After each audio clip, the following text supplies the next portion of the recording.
Пред 2 недели почнавме со темите од Исаја и искрено бев инспириран од тоа што оваа сезона во животот го поминувам со Исаја и Господ некако многу ми збореше на начин на кој досега може би го немав читано Исаја, да видам некои работи кои се многу интересни. Често пати не фанеки и кажам, видео ова звучи како за 21 век да е напишано. Тоа е тоа. Исаја пишувал 700 години пред Христос, но ова е страшно. Вика, не верувај на сите конспираси. Вика, теории на заговор. Да, вика, Исаја им кажа, не верувај во сите теории на заговор во кои веруваат луѓето. Викам, вау, човече. Ако вземеш само овој дел од текстот и да го постираш сега на Facebook, си викаш некој тоа сега го измислил, го напишал. Многу интересно. Какви се работи Исаја пишал во тогашно време. За денес ќе читаме Исаја 25 глава, 1 до 9 стих. Значи Исаја 25, 1 до 9. Јас ќе ве замолам да станете, јас ќе го прочитам целиот текст. Кој вели вака: Господи, ти си Бог мој, ќе те возвеличам, ќе го славам името Твое, зашто си извршил премудри дела, определени во старо време, вистинити и сигурни. Ти го претвори градот во грамада од камења, цврстата тврдина во урнатини. Нема повеќе во градот дворци на тугинци, никогаш нема да биде обновен. Затоа ќе те прославуваат силните народи, градовите на страшните племиња ќе се плашат од тебе. Зашто ти беше прибежиште на сиромавиот, прибежиште на немокињот, во тешко време за него заштита од бура, сенка од припек. Зашто гневното дишење на насилниците прилегаше на зимска виулица. Ти го скроти викањето на непријателите како припек во безводно место, како припек со сенка од облак. Веселбата на угнетувачите е задушена. И Господ Саваот ќе стави врз таа планина за сите народи трпеза со добри јадења, трпеза со чисти вина, со богати и сочни јадења и најчисти вина. Врз таа планина ќе ја уништи покривката што ги покрива сите народи, покривка која лежи врз сите племиња. Смртта ќе биде проголтана за секогаш. Ќе ги избрише Господ Бог солзите од сите лица и ќе го симне срамот од својот народ во целата земја, зашто така вели Господ. И ќе речат во тој ден: еве, тој е нашиот Бог. На него се надевавме и тој не спаси. Тој е Господ, него го чекавме, да се радуваме и веселиме за спасението од него. Амин. Амин.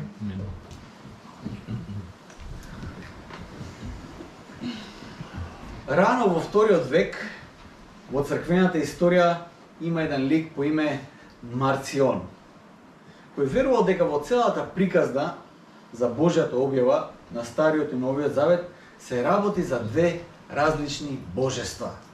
Бог во Стариот Завет кој е создател и кој е лош, и кој е тиранин и кој е геноциден, и Бог од Новиот Завет кој, како што можеме да видиме преку објавата на Исус, е добар и милостив Бог. Стариот Завет е лошиот Бог кој тепа, кој рушно не знам што све прави, и Бог од Новиот Завет кој е добар и милостив Бог. Тој себе си се сметал за предан следбеник на апостол Павле, за кој сметал дека е единствениот прав апостол, другите се не важат другите, само апостол Павле е вистинскиот апостол, и за да подкрепи својата теологија, составил свој канон од 10 книги во кои повеќето биле писмата на апостол Павле, тоа е сите, 10 писма од апостол Павле, и само дел, скратена верзија од Евангелието според Лука. И вика, ова е канон, тоа е тоа, друго нема. Тој себе си се сметал за добар пријател на апостол Павле. Ама не сум сигурен дека доколку живеел во времето на апостол Павле, дека Павле го сметал него за свој личен пријател. Не верувам во таа работа. Дуалистичкиот поглед на Марцион, така се викал тој лик, без разлика дали свесно или несвесно, од време на време знае да се појави во некаква форма во црквата. Богот во Стариот Завет, лошиот, оној кој казнува, оној кој е богот на законот, оној кој уништува, оној кој предизвика геноцид. И Исус Христос во Новиот Завет кој е милостив, кој е тепен, кој е не знам. Едноставно гледаме на Исус кој искажува многу милост на сите, чија успешна кариера била скратена за жал и кој претрпел многу на крстот. наспротив Богот од Стариот Завет, кој си има своји миленици во светот и ги праќа насекаде да освојуваат и уништуваат цели народи. Често пати како и Марциони, ние крајно селективно ќе пристапиме на материјалот од Библијата. Знаете, сега можеме од оваа гледна точка да гледаме на Марцион да кажеме колку бил овој слеп. Значи само му си го зема делот од Библијата кој му одговара, а другиот го игнорира. Ама често пати додека ние читаме, слично се случува и со нас.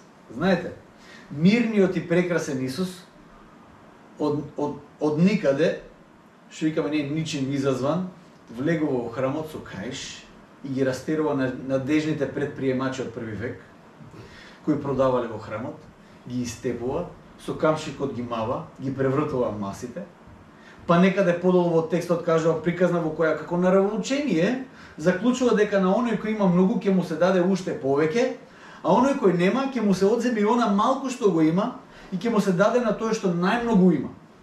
Си кажеш чекај малце, нели Исус беше мирен, нели беше добар Исус, нели сите го тепа, како е можда тоа, каков е тој Исус сега? Ама ги занемаруваме тие делови.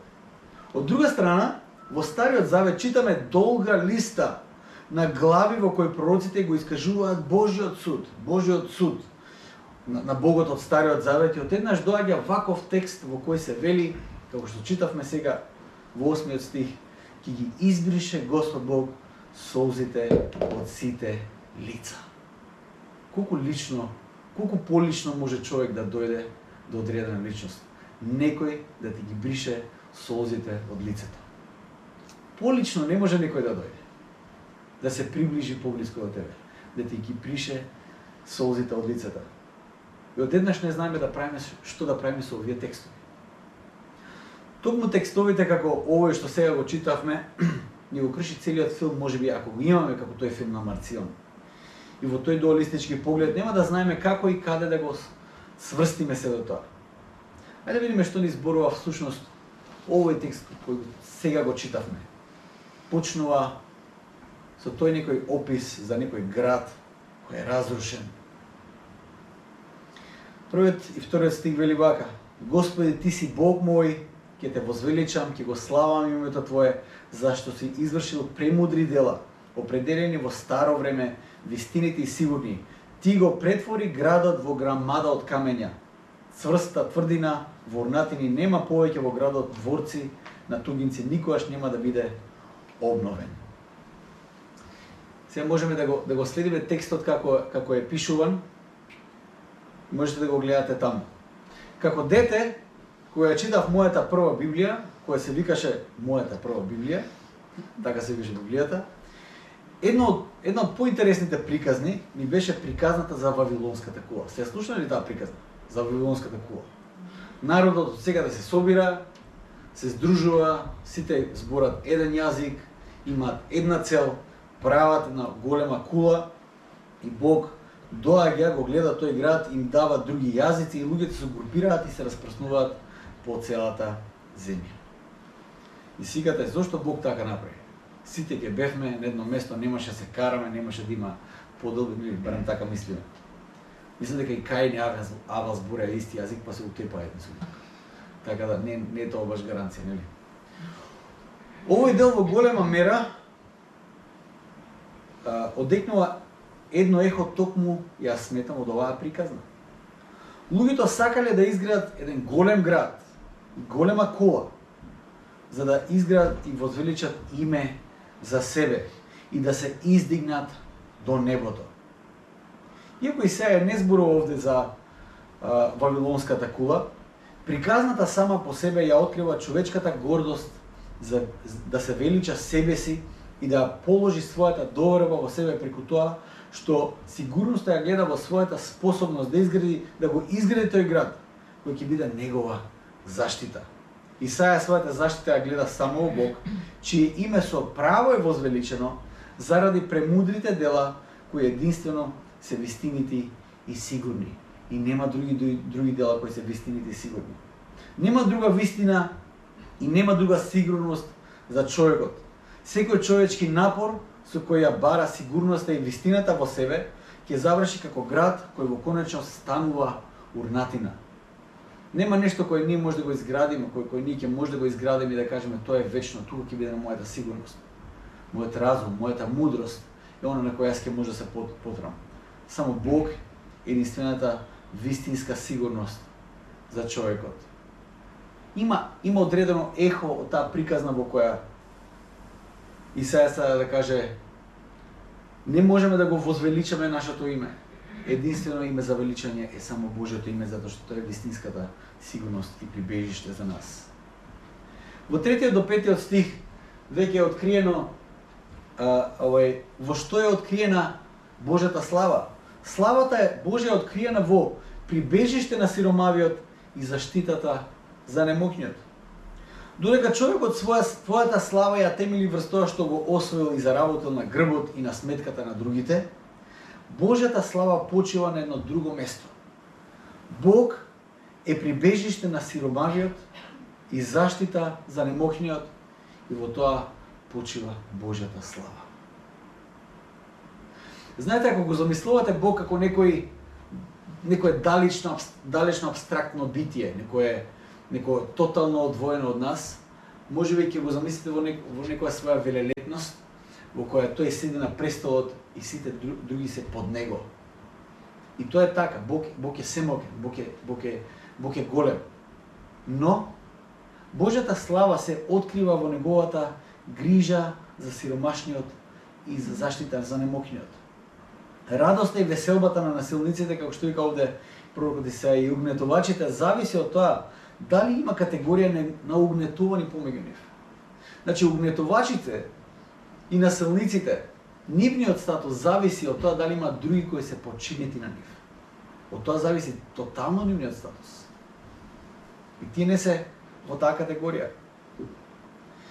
И според овој текст, јас искрено да ви кажам, гледам еден совет за родителство. Малку совети за младите родители.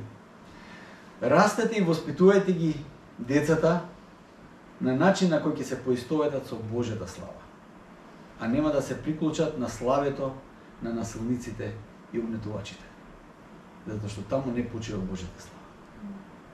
Божјата слава почива на место каде што е откриена во прибежиште на сиромавиот и во заштитата на немокниот. Ако нешто бараме во овој текст, тоа е каква природа ќе растеме ние во нас. Знаете, суптилно знаеме да се подредиме на страната на тие насилниците. Многу често пати. Абе сите така прават. Ќе правиме и ние. Не биди глубово во општество, нели? Дури нечујно, дури без зборови понекогаш ќе застанеме на таа страна. Како начин на кој ние сакаме да се снајдеме во општество. Но Божјата слава се манифестира или почива на едно друго место. 6 стих е за мене една многу јака пресвртна точка. Ќе го прочитам 6 стих уште еднаш. Вели вака: И Господ Саваот ќе стави врз таа планина за сите народи трпеза со добри јадења, трпеза со чисти вина, со богати и сочни јадења и најчисти вина. За вас не знам, ама неколку пати го видов зборот јадења и зборот вино. И јас очено сакам да видам дел од таа Господа. Би сакал да сум дел од таа Госпа по секоја цена. Во Божиот суд и праведност, местото на човечката гордост, градот кој човекот го изградил, градот на сигурноста, станува место на руини во средбата со Бог. Токму на тоа место Бог има друг план. На местото каде што човечките руини остануваат такви какви што се, на тоа место Бог има друг план. Градот со огромните ѕидини и кули кои не допуштаат никој да влезе во тоа одбрано друштво кое е собрано во тој град, на тоа место и на тие руини Бог отвара трпеза за сите народи. Колку е прекрасно тоа. Градот е место каде што луѓето се заштитуваат од другите народи, не пуштаат било кој. Градот е место каде што има стражарска кула кој некога се приближи и изгледа како некаква опасност. Тој е ликвидиран.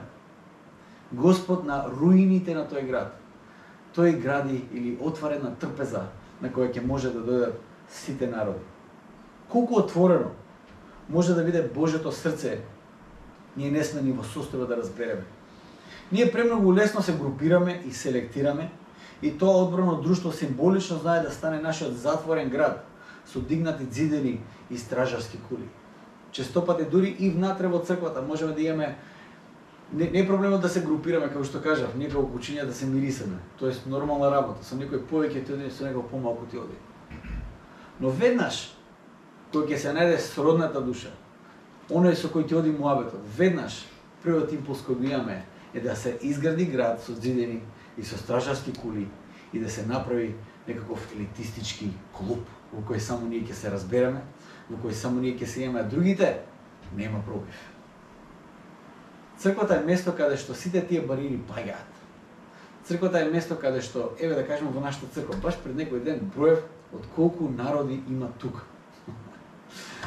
Имаме луѓе од Барбадос, во моментов сега во оваа црква, има луѓе од Барбадос, има луѓе од Америка, од Англија, од Чешка, од Словенија и од Македонија.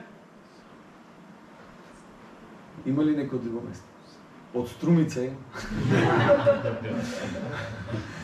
Нима од секаде. И тој благодарение на тоа што Господ ги руши сите тие бариери. И тој прави една трпеза на која сите народи може да седнат и да уживаат во таа огромна трпеза која има Бог за нас, без било какви ѕидини, без стражарски кули. Во сред религиозниот елитизам го гледаме Исус како вика на сиот глас во Ерусалим, каде што е собрана религиозната елита, каде што има храм во кој не смеат други да пристапат, да стапнат. Таму на тоа место Исус застанува и кажува: дојдете кај мене сите изморени и обременети, и јас ќе ве успокојам. Дојдете кај мене сите. Јас сум многу радосен затоа што зборот кој Исус го користи не е само. Дојдете кај мене само оние кои сте, не. Дојдете кај мене сите кои сте обременети и изморени, и јас ќе ве успокојам. Трпезата која Бог ја постави за сите народи звучи многу како спокојство кое често ми е потребно мене. Згрижен и заштитен, сит и напоен, на трпеза полна со љубов и радост, и во вистинско заедништво и слобода со луѓето, тоа за мене е вистинско спокојство. Да сум наполно мирен и слободен таму каде што ќе седам и ќе појадувам со луѓе кои им верувам и кои ми веруваат. Во такво заедништво не повикува Исус. Таква трпеза приготвува, како што вели Давид, пред погледот на моите непријатели. Доаѓаме до 7 стих, кој е многу важен стих. Од 8 глава Бог го најавува својот суд. Ако читате Исаја, од 8 глава почнува, некаде официјално од 13 глава, од 12-13 глава, но од 8 глава Бог веќе најавува што доаѓа. Ги најавува асирците, како доаѓаат како голема река која ќе ги пополни Самарија, тоа се Израел, 10 племиња, и нивниот сојузник во тој момент Дамаск, која река ќе прелее дури и во Јуда, во јужното Израелско царство. Бог вели затоа што ги отфрливте мирните води на Силом. Ако читате Нов Завет ќе видите дека Силом е бања во која луѓето одели таму за исцеление. Бог вели затоа што ги отфрливте мирните води на Силом, ви носам силна река која ќе однесе се. Божјиот суд почнува, како што гледаме, од неговиот дом. Од 8 глава до 24 глава гледаме како сите народи се соочуваат со Божјиот суд и како паѓањето на народ по народ ќе биде катастрофално. Иако Бог дозволува неговиот суд да падне преку асирците, ги праќа како негов суд на сите тие народи таму, сепак открива дека и тие во својата гордост наместо суд, тие донеле уништување. И затоа Божјиот суд сега паѓа и врз нив. И така можеме да читаме за хаосот што се случува помеѓу сите околни народи, како едни на други носат уништување. Навистина хаотични се овие 24 глави, ако ги читате, има многу предскажувања, има многу пророштва кои Исаја ги кажува, има многу символика внатре и ги имаме сите тие народи со своите символи како Господ им кажува доаѓа судот врз вас. Тоа што води до ова 25 глава е долг список на народи врз кои Божиот суд ќе падне. Судот почнува, како што кажав, од Божиот дом, од Божиот народ, па за околните народи, па на крајот Бог го изјавува својот суд за целиот свет. Веќе во 24 глава Божиот суд покажува дека е неселективен. Тоест нема миленици на кои Бог им прогледа низ прсти. Нема таква категорија. Во 24 глава 5 стих има едно ехо на Римјаните 1, дека Божиот закон, без разлика што Израел е негов народ, Божиот закон е во самиот дизајн на созданието. Не знам каква перцепција имате за Божиот суд, но може да се види Господ како најавува судот, но неговата тага за тешкотиите во кои се наоѓаат сите тие народи. Знаете, Бог го изјавува својот суд, но во одредена мера тој на некој начин плаче и со тие луѓе таму врз кои суд паѓа. Например, во 15 глава 5 стих, од никаде можеме да видиме каде лежи Божјото срце. Бог вели вака: плаче моето срце за Моав. Плаче моето срце за Моав. Во еден момент Бог дури кажува дека ќе има некаков автопат, откако ќе падне Божиот суд. Ќе има некаков автопат од Египет до Асирија кој ќе проаѓа преку Јуда и како сите народи ќе доаѓаат да се поклонат на него. Го има во Исаја 19 глава 22 до 25 стих кој вели вака: и ќе го порази Господ Египет, ќе го порази и ќе го исцели. Тие ќе се обратат кон Господ и тој ќе ги чуе и ќе ги исцели. Во тој ден ќе има широк пат, автопат, од Египет до Асирија. И Ашур ќе доаѓа во Египет и египтјани во Асирија и египтјани заедно со асирците ќе му служат на Господ. Во оној ден Израел ќе биде трет со Египет и со Асирија. Благослов ќе има на земјата, која Господ Саваот ќе ја благослови велики. Благословен да е мојот народ. Египтјаните делото на рацете мои, асирците и наследството мое Израел. Осмиот стих го покажува вистинското лице на Божиот суд. Од наша перспектива можеби тоа понекогаш изгледа брутално. Но кога таа прекривка за која зборува овде пророкот Исаја ќе се крене од нашите очи, Божиот суд знаете ли како изгледа? Божиот суд изгледа токму така како што тој пишува во 8 стих. Вели вака: смртта ќе биде проголтана за секогаш. Колку чудно е таа фраза. Смртта ќе биде проголтана за секогаш. Ќе ги избрише Господ Бог солзите од сите лица и ќе го симне срамот од својот народ во целата земја, зашто така вели Господ.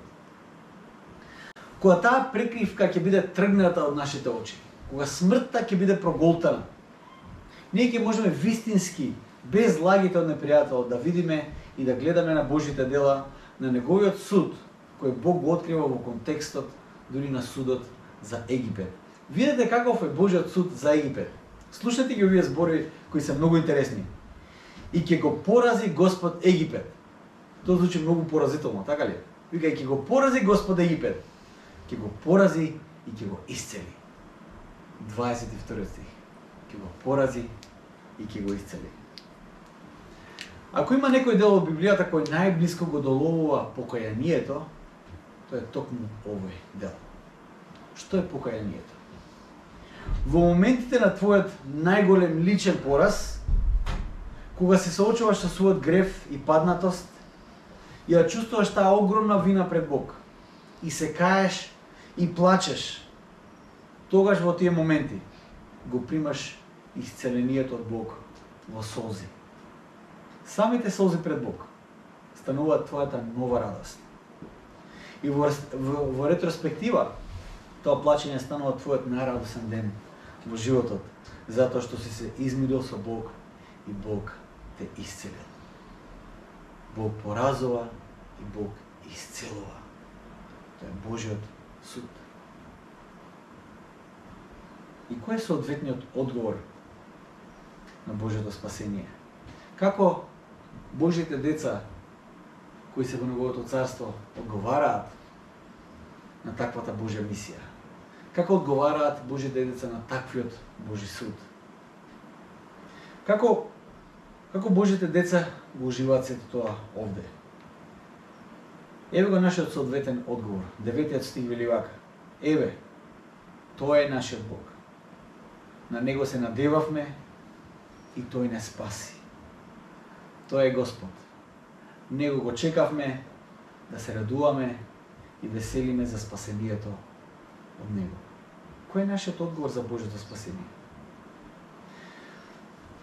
Кој последен пат си размисли за тоа што Бог направил за тебе? Кој последен пат си погледнал на тој момент во твојот живот каде си се сретнал со Бог? Знаете, на тој пораз кога Господ ќе те пресретне.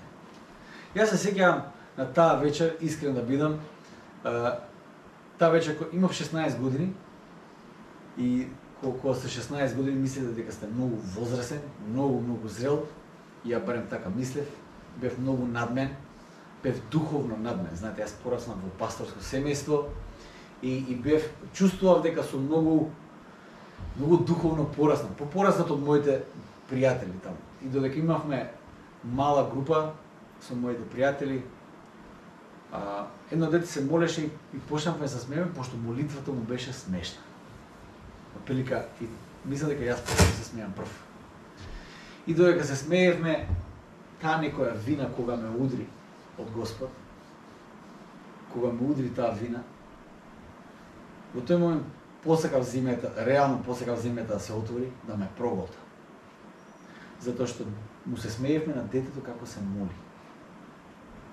Во тој момент, додека јас се видел себе си каков на вистина сум, до тој момент кога доживеав мојот личен најголем пораз во животот, во тој момент кога мислев дека нема спас за мене, во тој момент кога мислев дека Бог со неговото присуство ме порази, мене ме порази, ја уништи мојата гордост, ја уништи мојата личност, таков барем како што мислев дека јас сум, во тие моменти ја доживеав неговата милост.